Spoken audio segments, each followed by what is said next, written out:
अस्सलाम वालेकुम दोस्तों, क्या हाल चल है। हफ्ते का दिन है जी 9 सितंबर 2023 और दो चार अहम खबरें हैं। एक तो बड़ी अफसोसनाक खबर है मोरक्को की। मोरक्को का शहर मराकश, वहाँ पर रात को जल्जिला आया था और 300 के करीब लोगों की मौत की अभी इतला आई है। बहुत ज़्यादा लोग जो हैं वो ज़ख्मी हैं। अभी तक लोगों की तलाश जारी है जो मलबे तले दबे हुए हैं और बहुत ज़्यादा माली नुकसान की भी इतलात हैं। 6.8 मैग्नीट्यूड उसकी यानी शिद्दत जो है वो 6.8 बताई जा रही है और बहुत ज़्यादा नुकसानात की इतलात हैं। हमेशा दुआ करें अल्लाह ताला हम सबको अपनी हिफ्ज़ ईमान में रखे और फितने फसाद से आफात से बचाए रखे।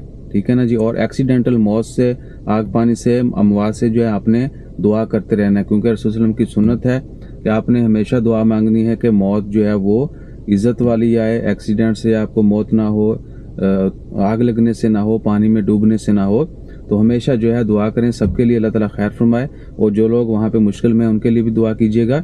और उसके बाद ओमान की खबरों में ज़्यादातर जो आजकल वही है वीज़ा चेकिंग, लेबर मिनिस्ट्री की रेड्स, इवन के म्यूनसिपलिटी वाले जो हैं वो बहुत सारे होटलों को उन्होंने बैन किया है ये ख़राब खाना खिलाने पर। ठीक है ना।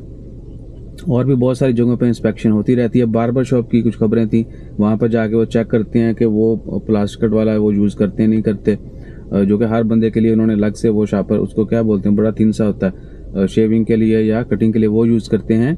उसके बाद सफरा टाइप जो है, और उसके बाद फिर ब्लेड्स जो हैं वो सिंगल जो ना वो यूज़ करना होगा, सिंगल यूज़, एक दफ़ा यूज़ करके थ्रो कर देना चाहिए। लेकिन कुछ जगहों पे आपको वो चेंज करने वाले भी मिलेंगे तो उनको जुर्माने होते हैं। इस चीज़ से भी आपने जो ना वो बाखबर रहना है। वीज़ा चेकिंग का बहुत ज़्यादा है। बाकी सलाला के हवाले से इस दफ़ा रिकॉर्ड विजिटर वहाँ पे गए। और बाकी कुछ लोकली ओमान की चल रही हैं खबरें, वो यानी एक दो तो है कि G20 समिट में इंडिया के लिए गए हैं ओमान के कुछ मिनिस्टर। उसके बाद कुछ और इस तरह की बड़ी बड़ी बिजनेस के हवाले से। और फ़िलहाल ओमान की खबर में को बड़ी नहीं है, ये 2-3 थी, रेस्टोरेंट वाली और वीज़ा चेकिंग की। वीज़ा चेकिंग का मैं आपको बार बार बता रहा हूँ कि हर जगह पे बहुत ज़्यादा सख्ती है। ठीक है ना। लोगों को पकड़ा जाता है, भारी जुर्माने होते हैं। उसके बाद क्या है कि फिर कुछ लोगों को डिपोर्ट भी किया जाता है और अगर कोई केस सीरियस हो तो उनको बैन भी किया जाता है।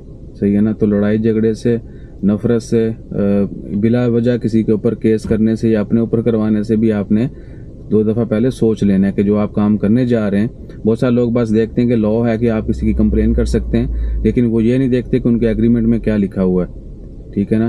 तो आप जो भी काम कर रहे हैं आपके पास एग्रीमेंट होना चाहिए, ये जहन में रखें। फ्यूचर में ये चीज़ भी बहुत जो है ना नहीं है।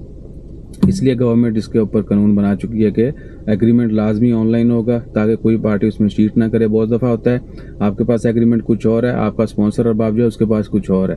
वो जब आपको मसला आता है वो अपने वाला दिखा देता है, आपके पास मसला आता है आप अपने वाला दिखाते हैं। वो कहते हैं ये तो सेम है ही नहीं, इसलिए ऑनलाइन किया गया है। फिर बैंकों में सैलरी और बहुत सारे नवे कवानीन जो हैं वो भी इम्प्लीमेंट होने जा रहे हैं अगले साल से। तो अपना ख्याल रखिएगा, दुआ में याद रखिएगा। जैसे कोई मज़ीद अपडेट्स आती हैं वो भी शेयर करेंगे। जज़ाकल्लाह, अल्लाह हाफिज़।